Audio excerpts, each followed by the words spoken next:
Hello, my name is Nipin.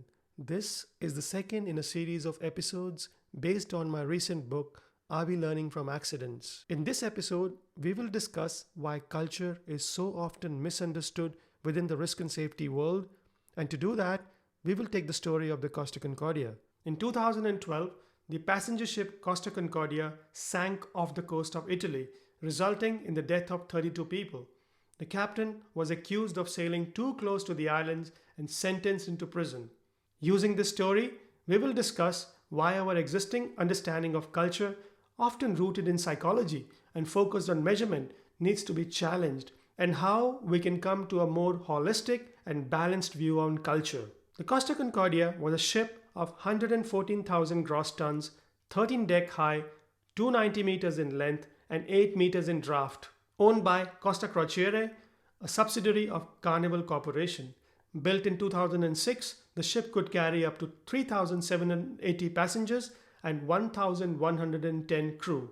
At the time of the accident, the ship was on a regular route around the Mediterranean, from Civitavecchia to Savona, Marseilles, Barcelona, Palma, Cagliari, Palermo, and back to Civitavecchia. That's 7 ports in 7 days.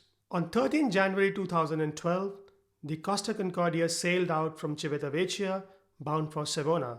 About 2 hours after departure, the ship collided with Lascaux rocks of the Giglio Islands of Tuscany.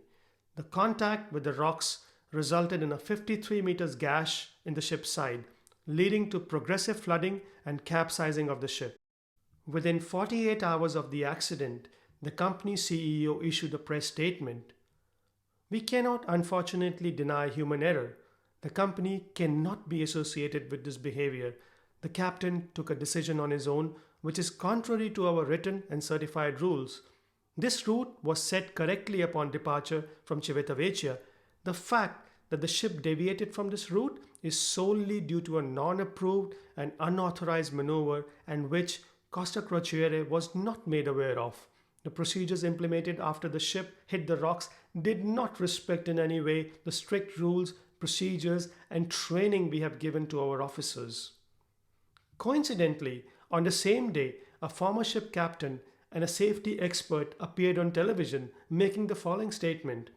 To hear talks of being 300 meters from dangerous rocks is very worrying.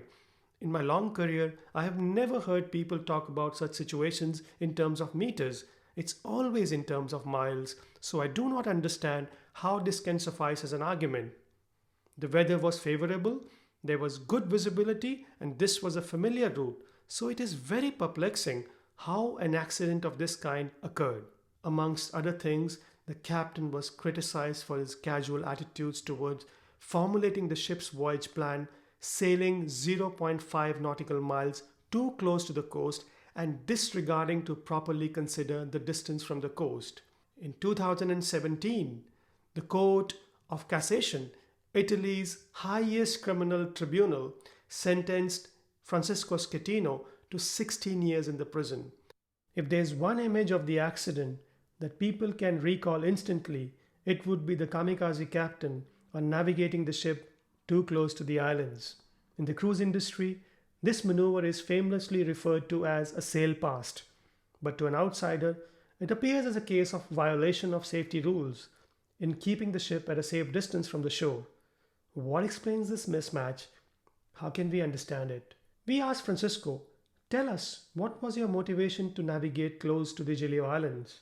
To this, he responded, in general, we are performing a salute with a cruise line in reducing the speed, calling the maneuver operation, take the bow thruster on the bridge, you slow down the engine, you perform the salute at 5, 6, 7 knots maximum.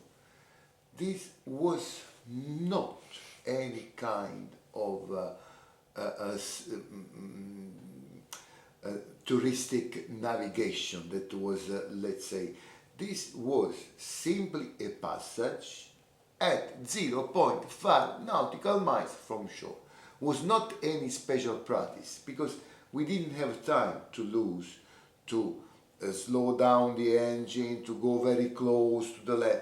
This is the same passage that you can perform when you go from Savona to Barcelona and you pass at zero point 0.4 nautical miles from shore, or even when you navigate at full speed in Belt Channel in Copenhagen, where you are at zero point 0.2 on each side from the land and you are in restricted water.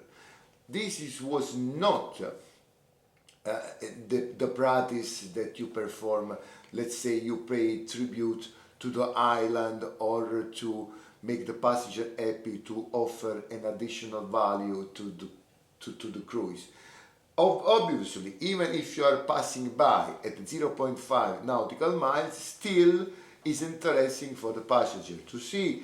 For those that they are on the island, let's say this was a normal practice to pass, let's say, close, but close is relatively close because we are talking here 1,000 meters far.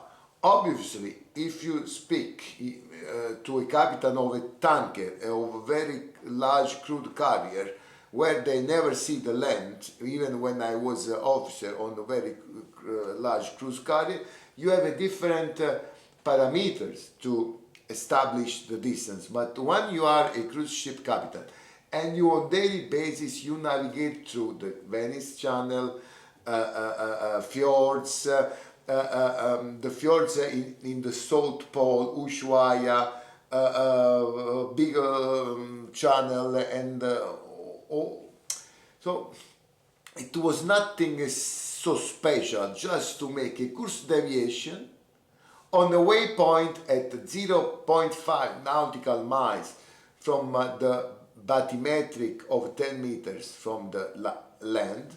It was not a difficult. I reflected upon Francisco's response over many months. When I had first listened to the captain, his words almost felt like a grounded message.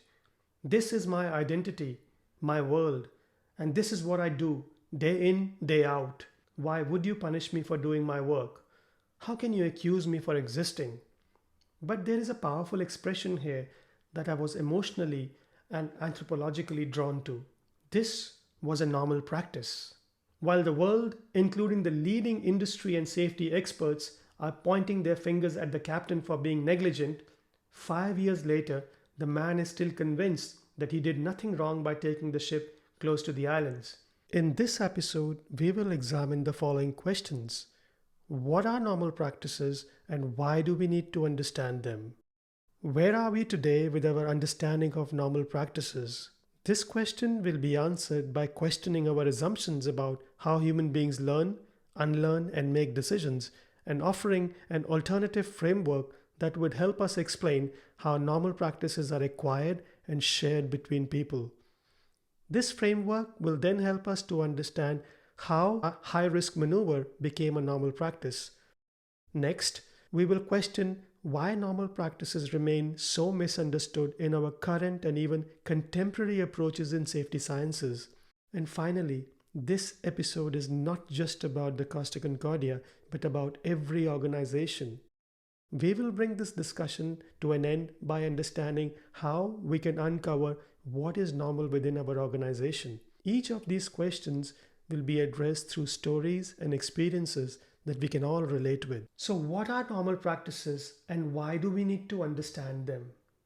I will start with a story from my time with Francisco Schettino. One evening, as Francisco and I were walking towards a restaurant, I asked him, "What is the one thing you would wish for if you were spared imprisonment?" I asked because he had indicated several times during the day that he might soon be sentenced to prison. To this, Francisco responded, "I would like to go back on ship even for 1 week or 1 month.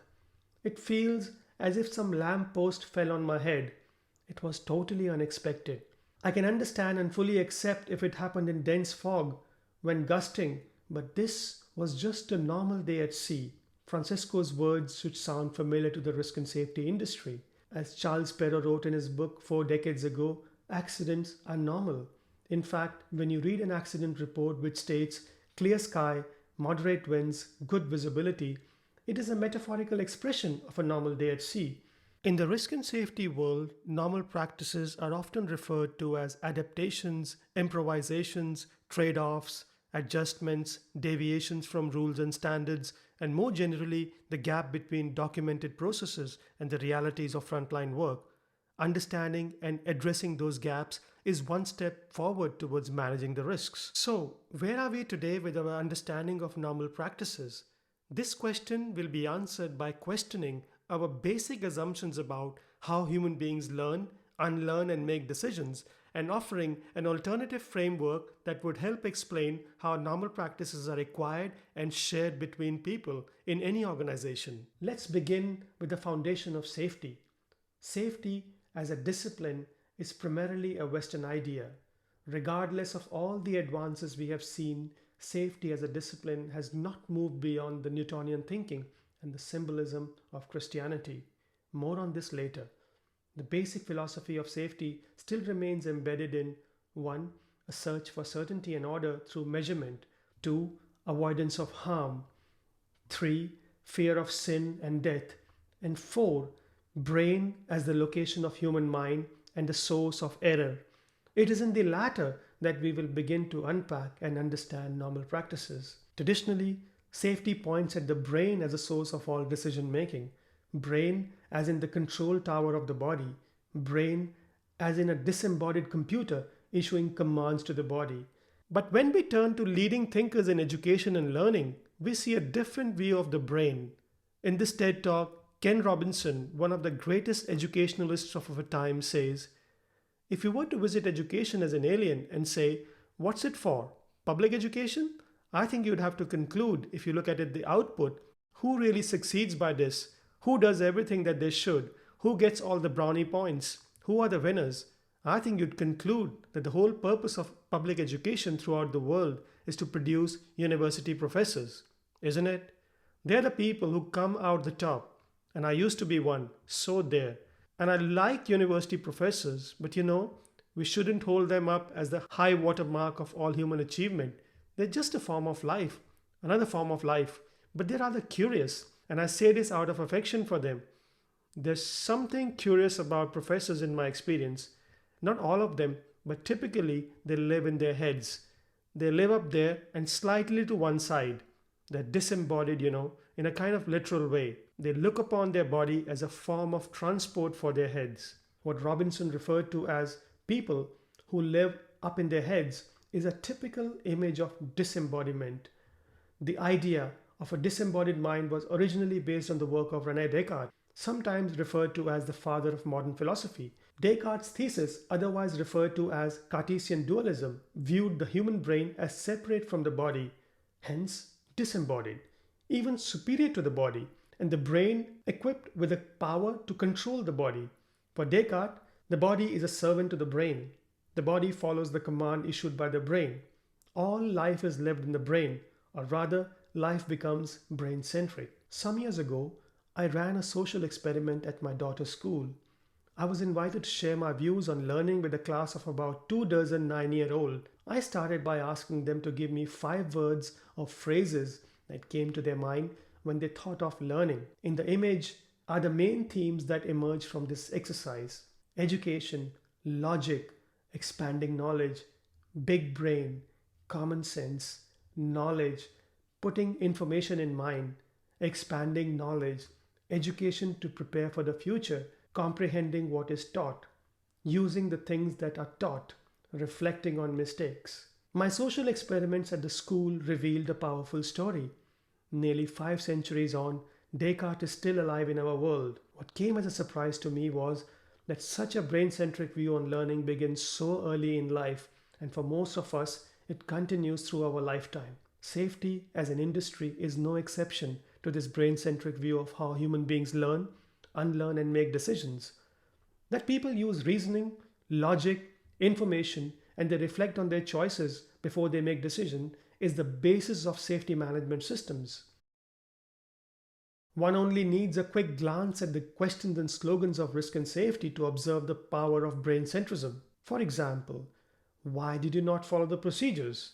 meaning a decision is made in awareness of a safety breach. Why did you take a turn so quickly? Meaning you must have a good reason. Be careful, meaning people are consciously being careless. Stay safe, meaning people decide that they will destroy themselves or the others. Lack of situational awareness, meaning lazy and complacent people turn off their awareness switch. An aware, careful, diligent, conscious, logical, and reasonable person is the byproduct of Descartes. Life is lived above the shoulders. Turn your brain on and direct your body to obey the commands of the brain. Is the brain really disembodied below the neck? This is a very misleading assumption and it needs to be questioned. Human mind is not disembodied. The mind is embodied and it has huge implications for us if we want to understand how people learn, unlearn, make decisions, and what normal means to them. So, what is the science behind unlearning and learning? For this, we turn to the next chapter of this episode, the embodied mind. The term embodied mind means that our whole body has its own mind, hence the term embodied mind. In other words, decision making is not restricted to the brain. Our entire body participates in the process. Think of the butterflies in our stomach when we get upset, the increased pace and shallowness of our breath when we are overwhelmed, the sweat in our palms when we get nervous, the goosebumps on our arms when we are excited, the dilation of our pupils when we get angry, our facial and muscle contractions when we feel stressed, the tears in our eyes when we are full of sadness, raised brows in shocks and a surprise. Each part of our organism has its own mind, independent of our overall consciousness.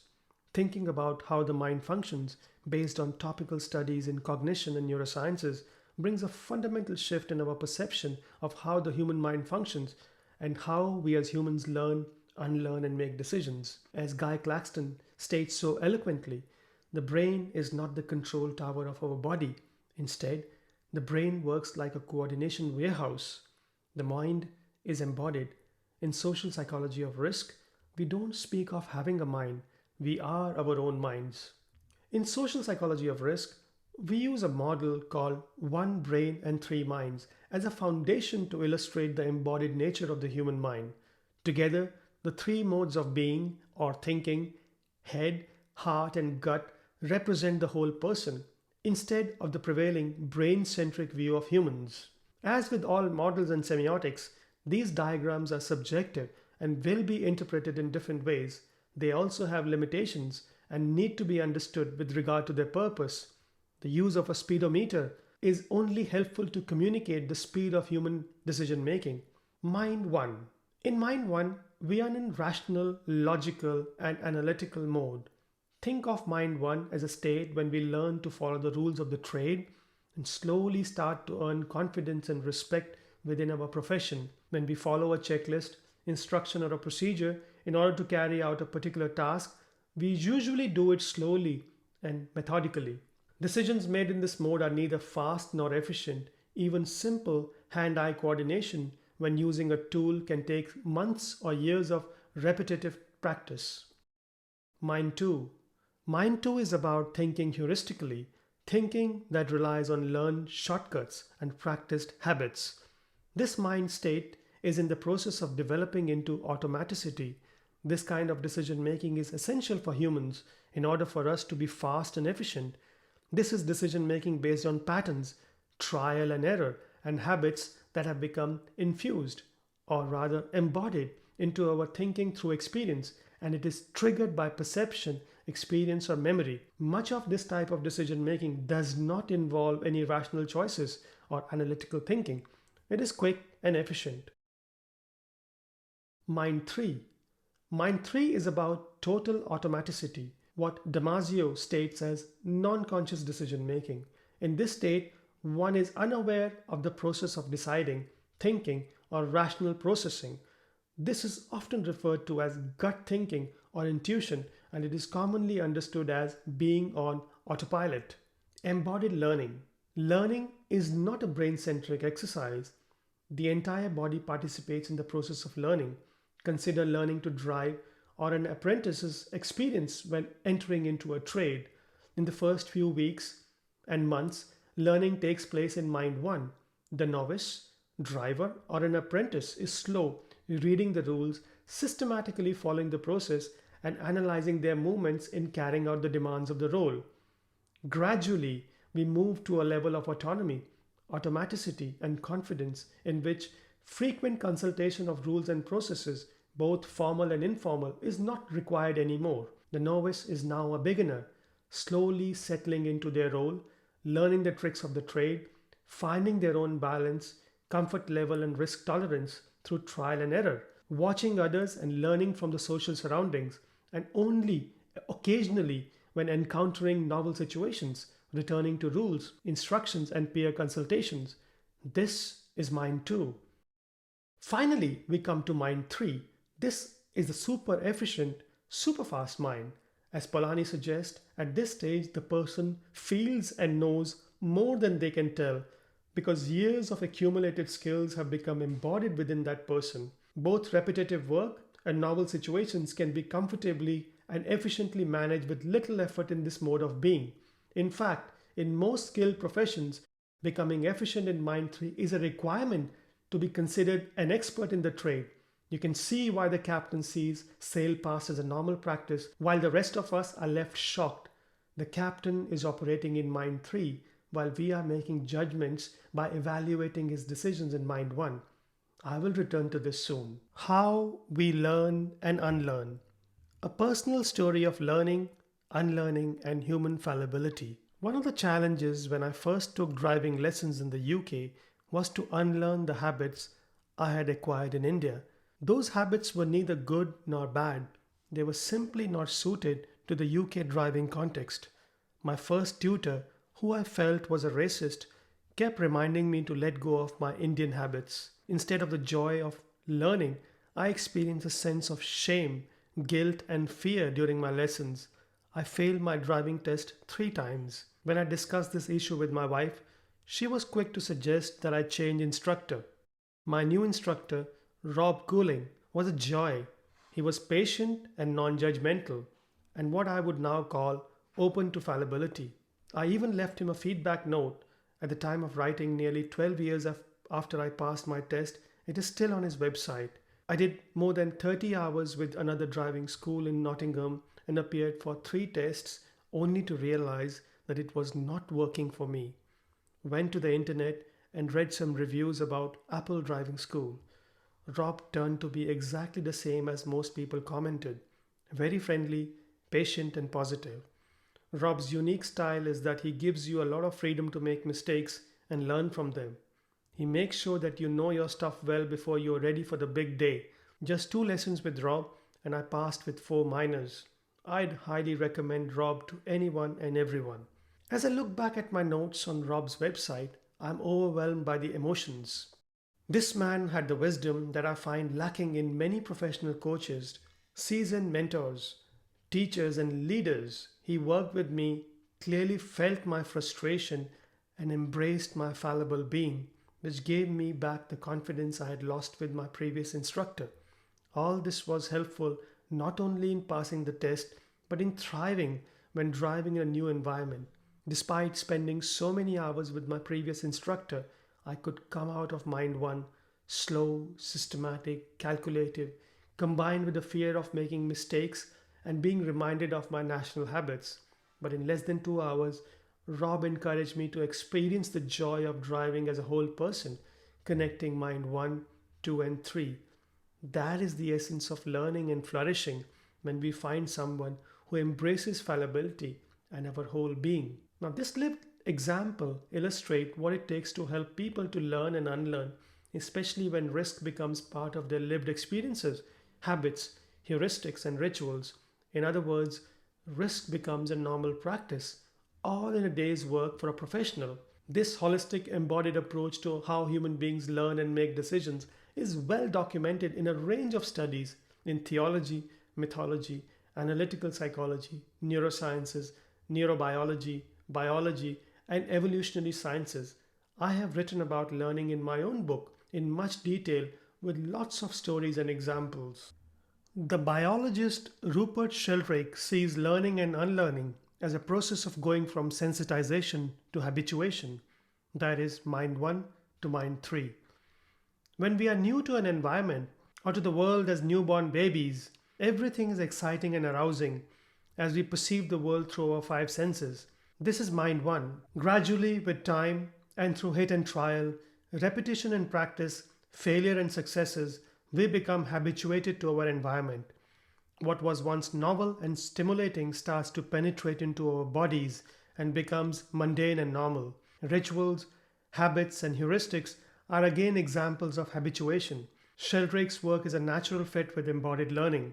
Embodied learning does not always follow a linear movement from mind 1 to 2 and then 3. It works in other ways too.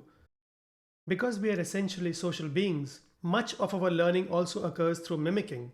When we see our parents combing hair, brushing their teeth, or simply staring at us, we start to imitate their habits and gestures without involving our conscious minds. This kind of indirect learning is common in children. In fact, much of our learning happens through mimicking and mirroring. Importantly, this kind of learning is unconscious, meaning that we are not even aware that we are learning. Finally, there is another level of learning which Rupert Sheldrake refers to as morphic resonance. Carl Jung would call this the collective unconscious, and Thomas Fuchs would call it interaffectivity. In this mode, we don't learn in a conscious mode, that is, through education, instructions, supervision, or classroom training, or even through mimicking. Instead, we learn by inheriting the instincts and beliefs of our ancestors. Jung calls it collective unconscious, beliefs, myths, and symbols that we share without knowing across time and geographies. In a contemporary sense, Sheldrake explains how we acquire habits from other members of our species even beyond geographical or temporal boundaries. This would mean that if teenagers in New York have learned to type letters quickly on their cell phones, teens in Japan and elsewhere will also get better at those skills without even coming in contact with those teens in New York. My daughter does not need to travel from the UK to Japan to see how to get faster with using the tiny keyboard on her iPhone. If the habit has formed in Japan, eventually kids of her age will also acquire the same habits. Habits, once formed, will find a way to spread and make their way in my body because at an evolutionary level, I have a will to survive and flourish. Interestingly, even dogs, cats, birds, and for that matter, all self-organizing creatures can acquire habits from within their species, just like us humans. That's morphic resonance and the power of shared unconscious, and there is ample scientific evidence to make the point. Beyond the materialist view of the world that conflates mind with brain, as in the mind lives in the brain and acts as the control tower of the body, many scientists including Thomas Fuchs, Mark Johnson, Guy Claxton, Ken Robinson, Peter Senge, and others have arrived at a similar conclusion that the mind is not in the brain. The mind extends into the body and much beyond, just like a magnetic field. Thomas Fuchs refers to it as interaffectivity, meaning that because mind is like a field, everything and everyone has an effect on us. The idea of learning being embodied should start to make intuitive sense. Cognition, thinking, paying attention, and being constantly vigilant only works to an extent. There is a good reason that TED Talks don't last for any more than 20 minutes, and after a while, people stop paying attention to safety signs. Thanks to embodied learning, that what was once new, dangerous, stimulating, interesting, or risky, both as individuals and at a group level, starts to become usual, mundane, boring, and normal. What once aroused me, surprised me, excited me, irritated me, seemed difficult to learn, with prolonged exposure and through familiarity and practice becomes manageable, internalized, and normal in my body. Biologically speaking, the risk or a surprise becomes normal when it does not affect our homeostasis, that is, our breathing, blood pressure, heart rate, physiology, immune, and the endocrine. None of our life processes are affected by the risk. If you drive on the busy roads of Chennai or Beijing, after a while your homeostasis will adjust to the environment. Your body would have learned to cope with the traffic and chaos. The anxiety of the unknown and the unfamiliar gradually goes away once the risk is embodied. It is a biological need. Embodied learning explains why the captain felt so comfortable with sailing close to the island and called it a normal practice, whilst you and I struggled to come to terms with his normality. Learning and risk became embodied. The risk was neither in the brain nor in the conscious awareness, it was in the body of the captain. To say that the captain should have been more careful wouldn't mean much, but this is not an excuse, it's an explanation. Before we end this discussion, the embodied mind and one brain, three mind model should not be confused with Kahneman's theory of system 1 and 2, the fast and slow modes of thinking. What Kahneman proposes is a simple and dualist metaphor to illustrate how human beings make decisions based on the principles of behavioral economics and hedonic psychology. A metaphor is not a replacement for a conceptual model of how the human mind functions. It does not attempt to understand the mind-body connection or the fact that the human body is itself a mind. Moreover, Kahneman's model excludes the idea of an intermediate developing aspect of learning, mind 2, that connects the novice, mind 1, and the expert, mind 3. The triarchic model avoids us falling into the trap of simplistic, linear, and dualist metaphors of the human mind. As a final word, the three modes of decision making and learning should be seen as a model for discussion and not taken literally. The reality of decision making and learning is far more complicated and messier. The one brain, three mind model, however, is a departure from the dominant brain-centric view on learning and decision making. It serves to illustrate an important point that both learning and decision making are embodied, largely unconscious, habituated, and not in control of the brain. And a considerable aspect of learning is our willingness to unlearn, relearn, and learn. Why is such a daring maneuver, sail past, considered a normal practice? When something is considered normal, usual, or even okay by a group of people, it means that it is their worldview, their unconscious belief, or their culture. Culture means what people share unconsciously between them without being aware that they actually do. To understand the shared unconscious beliefs of the cruise industry and how it arrived at this normal practice, we will use the culture cloud. Culture cloud is a framework used in social psychology of risk to understand and explain culture. The metaphor of cloud is used to illustrate that culture can be observed from the outside, but once you are inside the culture, we can only feel it and experience it, but we cannot measure it or touch it. Just like the cloud, culture is always in turbulence, alive, always changing. It is a wicked problem, and there are no solutions or fixes, only understanding and tackling. Using the culture cloud framework, we will examine the habits, the rituals, the behaviors, the history, the ethics, the metaphors, the artifacts, and the slogans and symbols of the cruise industry to find out how sail past became a normal practice. In other words, a shared unconscious belief of an entire industry. When we begin to understand normal practices more holistically and within an ecosystem, we have a much better chance to tackle them. Let us once again go back to the Costa Concordia at the start of the voyage. A week before the accident, the ship's maitre had approached the captain saying, "Given that I am due to sign off, I would be grateful if you could pass by Giglio for a sail past."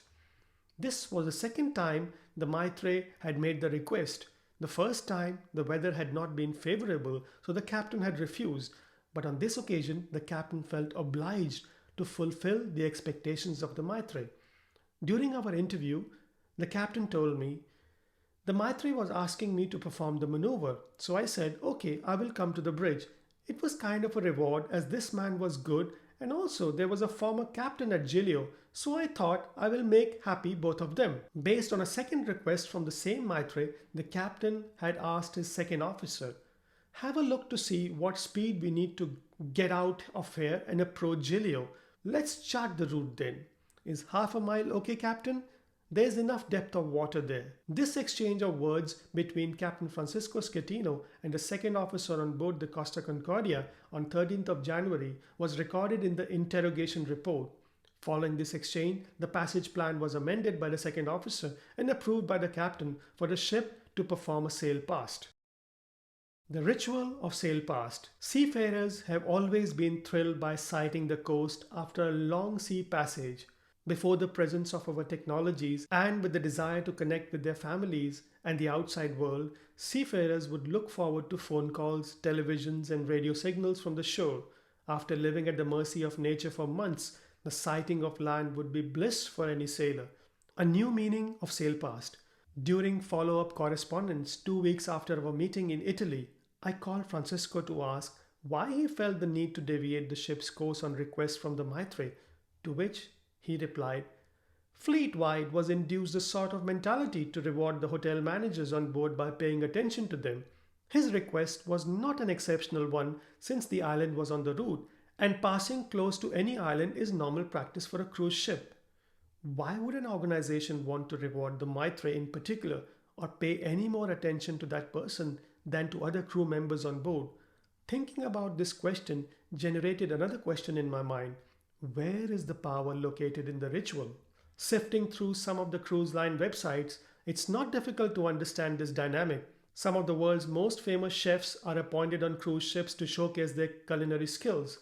A job advert seeking to fill in the role of a maitre on a cruise ship reads something like this. I'm a department head and so responsible for reporting to onboard management and the main office, scheduling for all my personnel, disciplinary action within my department, public relations with the guests, and taking care of any special needs such as specific dietary requirements. Public relations with guests explains the vital nature of this role. After all, dining is a core business of cruise lines.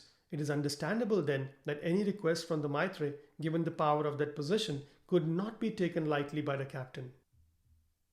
A business need. The chief executive of Costa Cruises condemned the captain for his non-approved plan to sail close to the coast. But on the other hand, he told the Italian Senate committee during questioning that carefully planned touristic navigation was accepted by law and it enriches the cruise packages. It helps drive business, he says. We do it because it is desired by the passengers and we are competing on the world market. In other words, sail pass are a business requirement in cruise companies in order for them to remain competitive. Professor Maurizio Catino, in his book Scapegoating, wrote, An aporia emerges from Captain Scatino's testimony. On the one hand, he was criticized for not having notified the company and the authorities of the ship's deviation from its course. On the other hand, he was publicly praised by the company for making a similar sail past salute on August 30th, 2010 in front of the island of Procida. Can normal practices be controlled? It would be simplistic to say that such normal practices can be abolished through regulation and procedure controls. When they have been embedded in the rituals and myths of the industry, new regulations, often in the form of penalties, prosecutions, criminalization of offenders, will create new problems. And when an entire industry is seduced by the myth of sail past, there is not much that any individual company can do to resist the commercial pressure. The fact that both the captain and the CEO had normalized the sail past in their world shows that it was never considered a danger or a threat. Rather, it was a business necessity. What sits as a business opportunity in the unconscious of an industry cannot be controlled through regulation. To manage or to regulate a risk, first it needs to be acknowledged and realized as a risk. Another myth is to control normal practices by bringing in a new CEO, a structural reorganization, or introducing rewards and punishment. Again, this is a superhero myth. Many organizations believe leaders and their top-down strategies can change the culture of the organization. How much of an influence do you think the President of the United States can possibly exercise over gun control? In the cruise industry, what could a new CEO or a thought leader possibly do to discourage the practice of sail past? Incentivizing people to keep at safe distance from the land? Punish them or sack them when they breach the rule? Just imagine in the long run what kind of people we would be recruiting in the organization if the only thing that attracts people is money and the only way they can be controlled is through punishment and fear. The Boeing 737 groundings are a classic example in question, where the company is now focusing on increasing the incentives and bonuses to improve the culture. It is true that leaders and incentives can have some influence on the culture, but human beings are motivated by intrinsic meaning and purpose far more than carrots, sticks, rewards, awards, and structures. Leaders, managers, site visitors, and supervisors need to step out of their normal an imaginary view of risk and engage with people to find out what they consider as normal and usual with the view to understand them and not control them. The power of habits. Earlier this year, my friend Matt Thorne and Dr. Rob Long traveled with me to Chennai for a workshop on culture and leadership. One afternoon, we visited a temple, and Matt had to sit down on the floor, cross legged with us to offer prayers. As you can see from this picture, Matt was deeply uncomfortable to sit in this posture. Think about it. Matt could not find the courage to go against the habits of the group and walk out despite the pain he was experiencing sitting cross legged. If his habits did not conform to the rest of the group, Matt would have been at the risk of being outgrouped. And interestingly, no one told Matt to cross his legs. The power was in the unspoken and the unconscious. Do you notice a paradox? The habits of a group have attracted a new member to join their group. How can this new member not conform to the shared habits that give solidarity to the group? The same principle applies to the ritual of sail past. At some stage, sail past may have been initiated out of necessity or a pragmatic solution to seafarers being away for too long from their families. But over time, the ritual of sail past took an entirely different meaning for the culture of cruise shipping.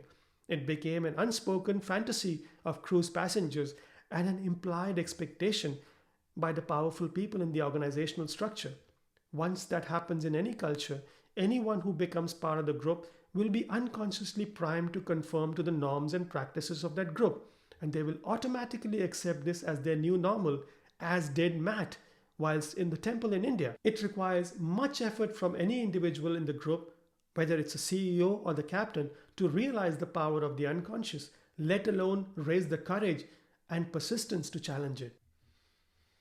Ethics. What is it that we consider morally right or wrong at a very fundamental level, sometimes without even knowing what we think? Why did the captain choose to go so close to the island? Why did he deviate from the approved plan? Why did he not consider maintaining a safe distance? Why was he making the ship go so fast?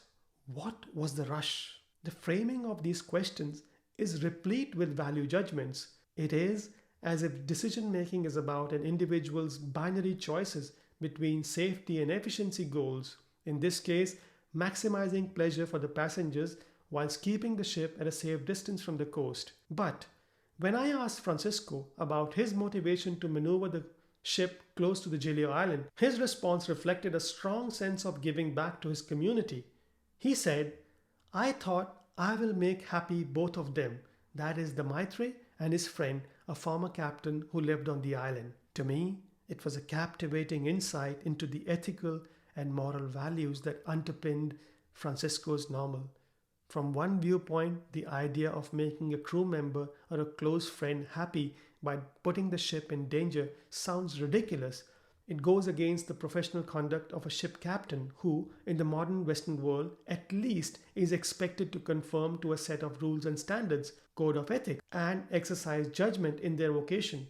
But this may not be true of other societies in which skills, finesse, charisma, artistry, heroism, and courtesy may be valued more than meticulous conformity to a code of practice. When we think of ethics within the risk and safety industry, we are largely but unconsciously drawn into the imagery of rule following and duty of care ethics.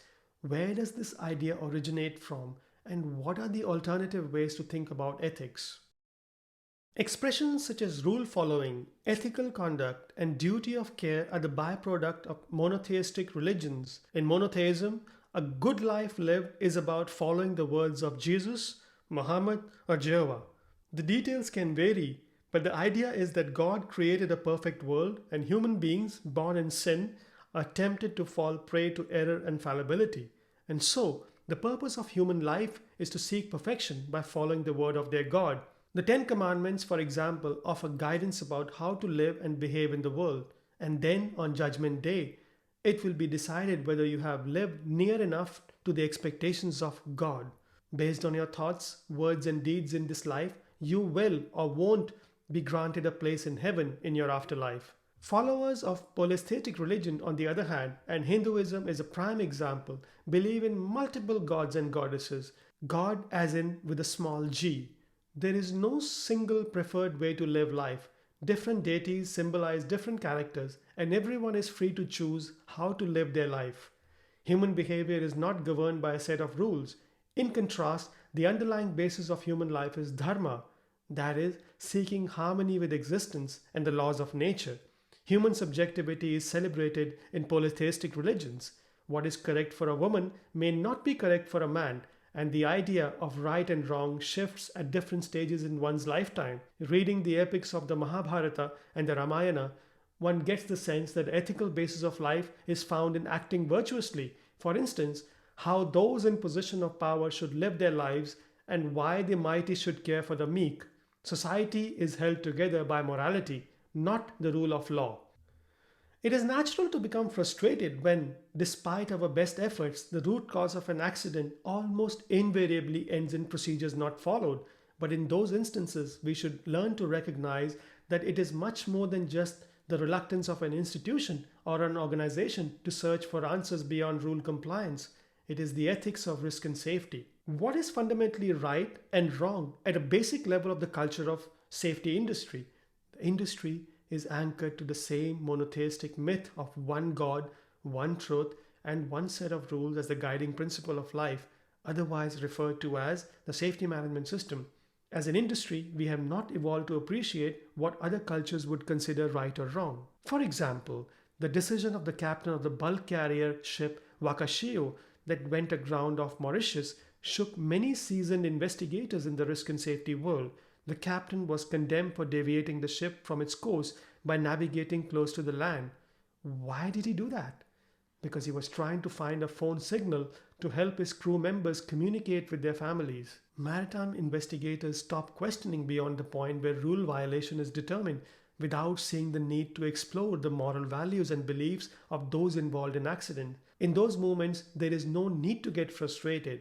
We must accept and realize that this is the ethic of risk and safety. There are many instances from around the world where the ethics of rule following simply don't make sense. In 2008, a senior pilot in Cathay Pacific was sacked for flying a passenger jet barely 28 feet above the ground at the Boeing headquarters in Seattle in a stunt to entertain a group of VIPs on the plane for its maiden flight. Later, it was found that on maiden flights, such stunts were common practice, intended as a bit of a jolly for executives. More recently, Pakistan International Airlines came under attack on at least 2 occasions when unauthorized guests were allowed into the cockpit by the pilot while the aircraft was airborne and during landing. A New York air traffic controller who attended my workshop told me once, on a less busy day, airline pilots often request a fly around the New York City before leaving the airspace to provide an additional value to the passengers. These examples illustrate a direct conflict between duty of care, that is deontology, ethics based on rule following in the culture of safety, and the alternative form of conduct in professionals such as nepotism, favoritism, virtue, finesse, courtesy and care based on ethics embedded in other cultures. We struggle to understand the diversity of human culture when all behavior is judged through the lenses of rule-following ethics. When Francisco talks about obliging his shipmates as the reason for performing a sail pass on the night of the accident, at that moment we are offered a rare glimpse into his worldview. We have a choice. We can dismiss Francisco as an irrational creature, or we can choose to learn something new from another culture and enrich our worldview. I'm not suggesting for a minute that this behavior should be accepted, but the first principle of influencing behavior is to learn to appreciate it, not dismiss it. Here is an important lesson in leadership. Understand before you want to be understood. How history influences normal practices. History is never a collection of neutral and objective facts. It is a social, cultural, and power-laden narrative from a particular point of view. How an organization creates and shares stories of successes and failures plays an important role in shaping and influencing what is considered normal within its culture. In 2005, Costa Cruises had another accident of a similar nature. The Costa Fortuna, with 3,500 people on board, on her passage along Capri off the western coast of Italy, was performing a sail pass to entertain the passengers. The only thing reported by Costa was that there has been an abnormal rise in the temperature of an engine. After making this false report, Costa buried the incident. Shipping companies are known for underreporting accident and passing the blame onto the seafarer to avoid liability and preserve their public image. But here is an important lesson. Manipulating and underreporting accident comes with its own set of problems. When stories about critical failures are shared as if they are normal occurrences, tolerance for failure increases until it becomes the new normal. On our last day in Italy, Francesco shared with us a large collection of photographs taken on cruise ships. As I looked through those pictures, his view about what is considered normal made a lot more sense to me. The normal is not a threat to be controlled or managed.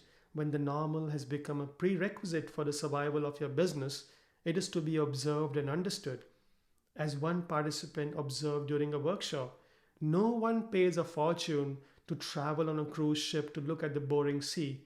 People want beautiful sightseeing the moment they open their cabin curtain. When photographs such as those are put up on the walls of our offices, alleyways, and boardrooms, their power is immense. Little do we understand how such artifacts influence the unconscious mind, thereby all human motivation and decisions. I often imagine this picture to describe the sail past. I see it as a delicate balance between the customer expectations and the safety of navigation, a reckless and irresponsible action, but when observed through the lived experience of the captain, it is a normal practice and the culture of an entire industry. And the most disturbing aspect of this normal practice is that it is embodied or rather concentrated in one professional who also happens to be the person overall in charge of a complex system, at least on the paper. What safety science won't tell us about normal practices, things that we never hear in research papers and books written on risk and safety. It is now time to start bringing together this discussion to an end with a personal story. Some years ago, our little boy was being bullied by another child at his school. This other boy simply could not understand why my son was so spontaneous, why he would laugh out so loud, why he was so outspoken, and why he ate his lunch with his hands whilst leaving aside the fork, the knife, and the cutlery on the table. How our boy behaved, his gestures, and his eating habits were not normal for this other boy. I will not go into the details of this painful story, but it is my attempt to help you understand the meaning of normal by drawing parallels between two very deeply personal stories about what is normal, my son's normal and Captain Francisco Schettino's normal. There are three aspects to all normal practices. Understanding these three aspects can make us culturally intelligent leaders, I believe. Normal is subjective, normal is in the unconscious, and normal is embodied. That is, normal lives in the body and not in the brain. Few academics and researchers in risk and safety bring these three aspects to the surface. In fact, most consistently underplay and some even deny them in safety sciences. Take for instance subjectivity. Most books and almost all research papers in risk and safety are written in third person, meaning a complete rejection of subjective views. Subjectivity is considered impure in STEM. Self means little, but as we will find out, your own self, your own subjectivity, and how you see the world are powerful and revealing pathways to wisdom in culture and learning. Who else needs to learn if it's not you and me? So, why is normal subjective? The boy who saw our son eating with hands could not withstand my son's normal. In other words, he could not come to terms with another person's subjectivity. Just like when we hear the captain saying that this was a normal practice for him, we could not digest his normal. In fact, even another expert who appeared in the news 2 days after the accident, even being from the same profession, could not understand Francisco's normal. Because although captain himself, he was not from the cruise industry. He was a captain on ships that carry oil cargoes and never really come close to the shore. Even within the same profession, the same industry, the same family, and the seemingly same life experiences, we can have very different views about what is normal, what is usual, what is okay, and what is not okay. We are all subjective beings, but it is so hard to understand another person's truth. Why is normal unconscious? The boy who had bullied my son had perhaps never seen anyone eating with hands before, and so he was not aware of another person's eating habits. My son did not see that he was doing anything wrong. Likewise, we learned that sail past was a ritual of the cruise industry, a tradition that has been around for decades, if not centuries. The captain of the Costa Concordia was unaware that he was doing anything unsafe. Interestingly, as much as we are surprised why the captain took such a risk to navigate so close to the island without an approved plan, the captain is surprised why others are so surprised by his normal. Here, I'm reminded of a beautiful quote from the American anthropologist Edward Hall. Culture hides much more than it reveals, and strange enough, what it hides most effectively from its own inhabitants. It's questionable, if not shallow, to study culture in a classroom or from someone who has never stepped out of their country to live and feel another worldview. I don't mean a touristic holiday or a business tour to a distant land. If you want to learn culture, you have to go and live with people in their native land, share a meal, spend time, feel their stories, listen to their language, pay attention to their slogans, observe their symbols, their rituals and habits, what artifacts they display, what they dream, and what they imagine to be morally right or wrong. You will be surprised when someone asks, "Do you like cricket?" And if you say yes, there comes a plate with a fried insect on it. What you do next is your cultural intelligence. So don't assume what others believe in, what songs they sing, what myths they live, and how they navigate the ship. Go and have a conversation. Ask them why they believe what they believe, and don't be surprised when they smile at you or they look lost. That is also how we design all our workshops, feeling, experiencing, and breathing culture and not making it a brain-centric classroom exercise. The third aspect of normal practice is that the normal is embodied. It lives in the body, and the brain has little control over the body. My son is habituated to eating food with hands, and his spontaneous laugh are not in his control. It is normal for him. 19 years in the UK, I have not learned to sneeze like the British people, and my body cannot take in cheese. In that respect, I must be uncivilized, right? Culture is not a social construct, as some people will tell you. Culture goes much deeper than that. Our bodies are unculturated and habituated to what we eat, what we believe, and how we live. Culture is in the living, and it is precisely why we turn to culture for baking our bread. The captain is habituated to navigating close to the islands. He does not need to think how to maneuver the ship, just like you don't have to think when you drive a car from office to home. Our bodies will do all the work automatically without involving the conscious mind.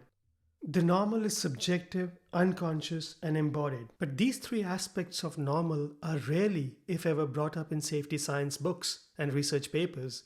Instead, what we have is a language that consistently supports a brain-centric view, denial of fallibility, and human error. For example, in traditional safety, when we hear something as a normal practice, it means that we have found something that does not coincide with the rule book, and our first response is normalization of deviance or drift into failure. Drift into failure? Failure from what? Observe the language and the hidden assumptions. It tends to assume that once upon a time we were on the right path, but then we deviated and it became normal. Once you deviate, drift, or disobey, you have sinned, you have committed an error, you have become impure. Now you have to be purified through the ritual of accident investigation. You have to be brought back to the path towards perfection and salvation, the God that we call safety management system. This God will then decide whether you will be redeemed or sacrificed as a scapegoat. This is not a play of word or semantic gymnastics. It is the same myth of perfection in the Garden of Eden, denial of fallibility and sin, and the deeply religious nature of risk and safety. We are preoccupied finding engineering solutions to a problem that is deeply rooted in our unconscious beliefs. We don't think about it. This is why in safety there is no listening, no understanding, no questioning, no empathizing, only telling, ensuring, reminding, disciplining, punishing, confirming, and rejecting the fallible human, even when this person is dead. Moving on to the next stage, or as we call it, the new view of safety, Safety 2, or human and organizational performance. Here, we actively engage with workers to understand what is normal and we try to address the gap between work as imagined and work as done. We never really articulate what is imagination, where this imagination comes from, or that work as done is also someone's imagination, but that is another topic for discussion. The emphasis is on design, engineering, decluttering of processes, fail-safe systems, enabling work, and improving work performance. We believe we can make it easier for people to do the right thing and difficult to do the wrong stuff. We want to understand the normal, but in a very mechanistic sense. People are important, but only to the point that they can tell us about the secrets of how they do the work. In fact, we categorically use the word workers and not people. People are workers and workers are components in the system. But if by chance we step into the personal boundaries of this worker and we discover that he or she is being bullied, harassed, underpaid, sexually abused, or molested, we show them the complaints booth or the well-being department. Learning is all about the mechanics. We even call it operational learning. So we think of normal still within the Newtonian, Cartesian, and materialist framework. What cannot be measured cannot be managed, and what cannot be managed is not my problem. Ethics and politics are out of the window. We just focus on improving the design of the work. But there is a much bigger problem, even here, if we want to focus on work alone. People are not components, and organizations are not mechanical systems. If it were, we would use the word mechanizations, not organizations. People are self-organizing biological, social, and relational beings, not mindless atoms and lifeless engines. When we make things simpler, easier, foolproof, fail-safe, we also reduce the threshold of risk or what people start to consider as their new normal. Initially, when we put a new alarm, a barrier, or an alert switch to prevent the ship going too close to the shore, people are sensitized to the novelty of those barriers and controls. But after a while, sensitization turns into habituation. People switch off the alarms, find workarounds, learn shortcuts through experience, and the whole idea of failing safely goes against its original intent. A new normal is born, and new risks will emerge, which are not even in our faintest imagination. This is very frustrating for risk and safety managers. It's almost like losing a battle. There begins a vicious war. Put more barriers and more control, give more dosages of audits and inspections, measure injury rates even more closely, and supply more protective gear. But in my 17 years of experience, both as a ship officer and a safety inspector, I have observed that more controls are only met with more shortcuts and more fixes. This can get even more frustrating than traditional safety because now my company has invested a lot of money and normal practices still don't seem to go away. And how would they? We have never really understood the human being because our focus was never on human beings. It was always on human factors, human performance, human element, and what humans do. Even when we say we want to understand the culture or a normal practice, what we really mean is a mechanical exercise, a static system, a search for certainty, and a template for control. My question is this: can we really control a life?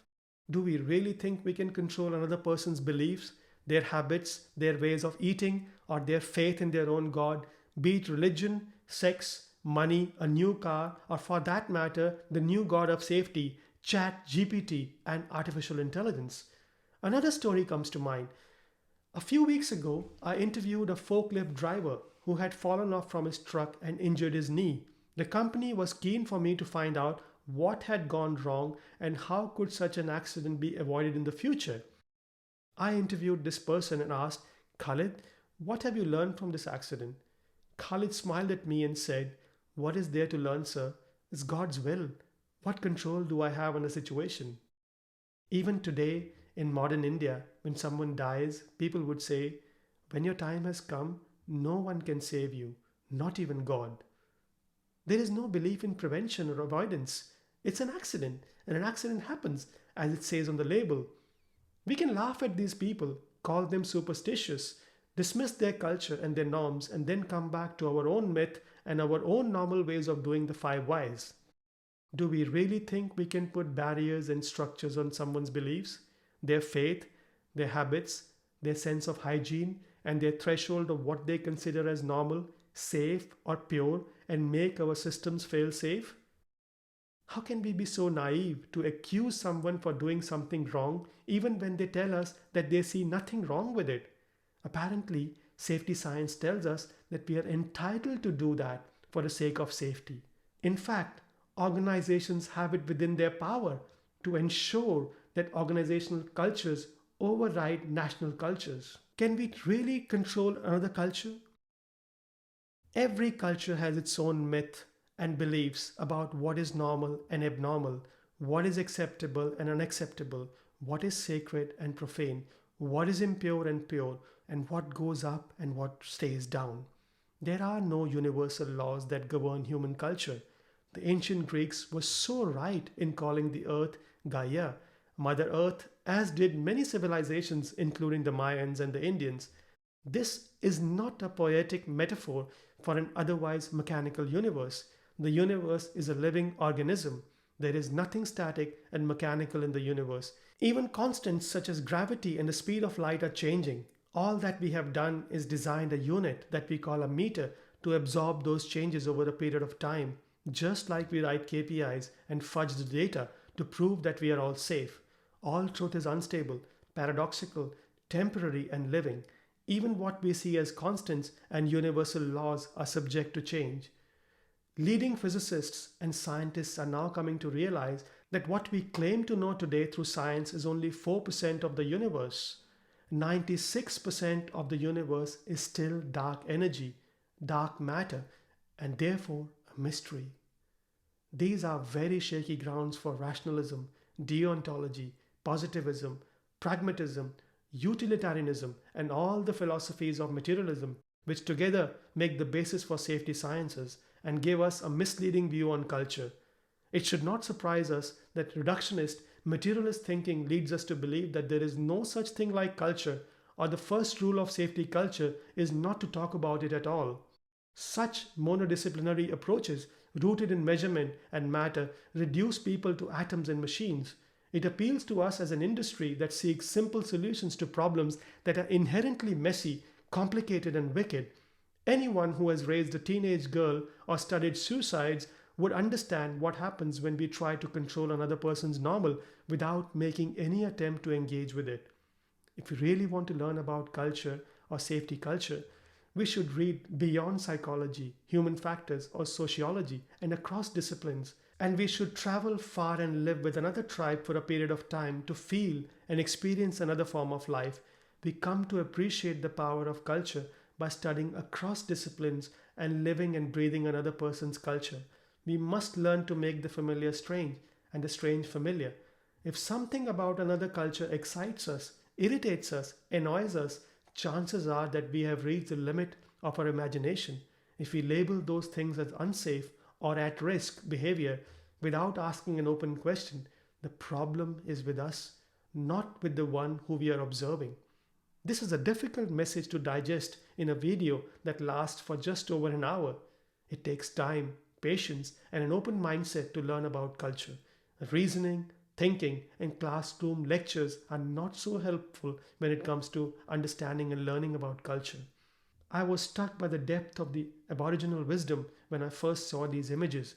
We live in relationship with nature, and all of us are connected with and affected by everyone and everything around us. That's system thinking in an 85,000 years old culture, which we call primitive, even barbarian. But of course, what does not fit with our own normal cannot be true, or it needs to be fixed. True science and a learning mindset is a humble and ongoing inquiry into the unknown. When someone says they don't know how to express their concerns in their words, they cannot give you a reason why they believe what they believe, or their normal seems like a crazy idea, park your agenda aside and have a conversation. I've been eating with my hands ever since I was born, and it has served my culture for millennia.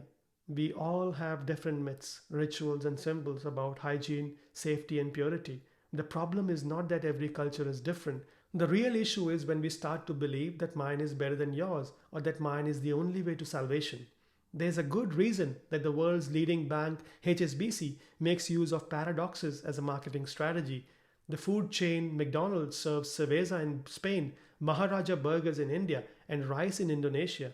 And innovative companies make use of subtle, subliminal words in lieu of luminous safety warnings to influence people.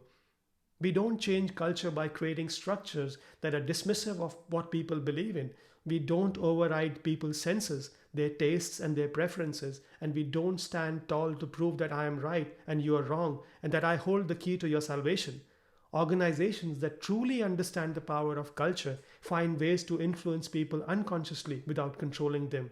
Leaders who can step into another person's view of normal, stay humble, even more when their own normal is so far away from the others, and ask open questions have a much better chance of fostering a culture of learning, innovation, and safety. So, where does this leave us? I'm not really against any of the existing approaches in risk and safety. My point really is to give you a language to think about how to tackle risks in a more holistic and a balanced sense, especially in addressing issues that seem to keep coming back to us despite all the engineering solutions we have in place. Remember, normal is subjective, normal is in the unconscious, normal is embodied.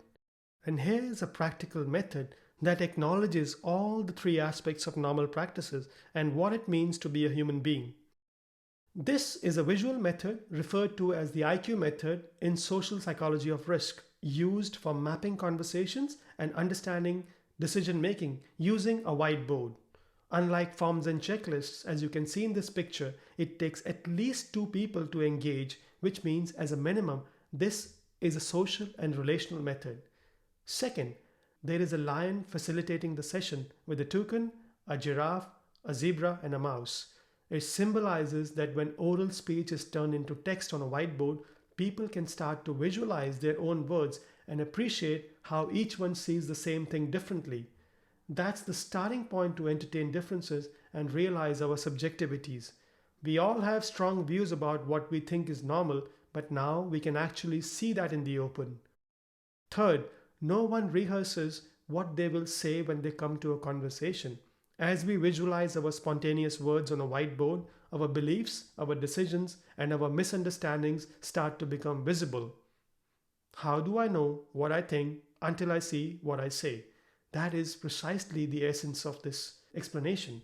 Fourth, mapping a story using a whiteboard is a somatic experience.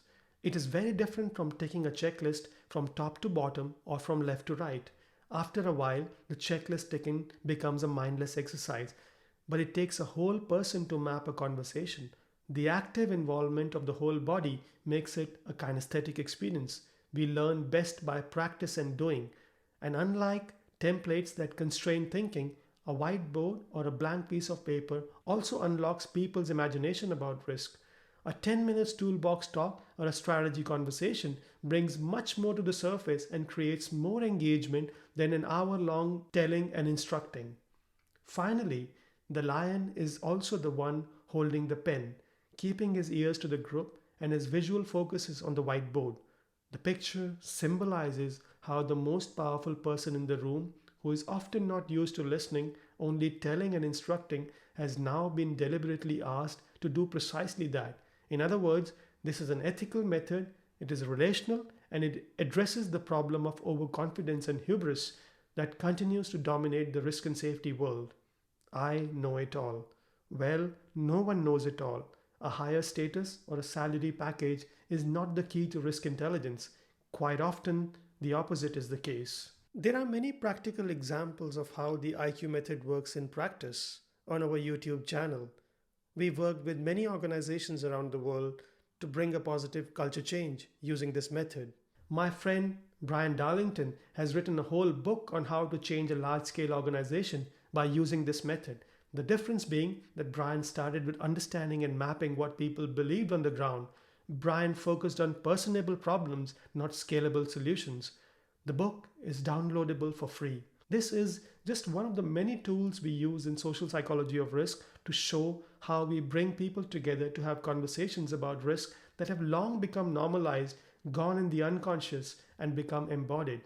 If you are interested to learn about how to understand culture, how to observe the world around, how to understand the hidden meaning and beliefs in another culture, here's another tool that can help. This is the Culture Cloud based on the social psychology of risk. If you are interested to read more about culture and learning, I have recently published a book, Are We Learning from Accidents? The book is available on Amazon, Kindle, Kobo, and Apple Books. Every now and then, we organize workshops around the world where we introduce the participants to the power of subjectivity, experiential learning, unconscious decision making, embodied learning, relational thinking, conversation mapping, mandala drawing, and a wide range of practical and intuitive methods and tools in social psychology of risk. We now have a workshop on culture scheduled in Copenhagen where we will discuss the culture cloud in depth and detail. We also have a series of workshops on learning from accidents in Calgary, Canada, London, and Brazil.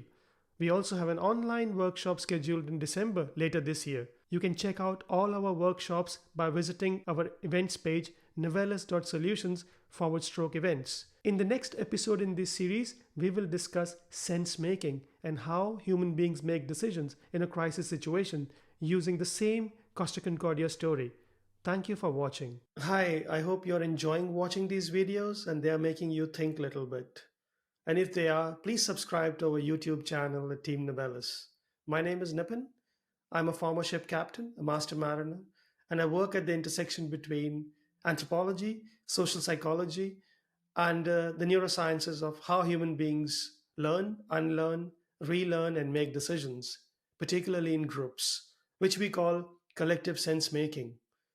I work with organizations around the world, particularly in high risk areas, to help them diagnose, understand, and improve their culture. If you want to know more about our work, please visit our website, novellas.solutions. Thank you for watching.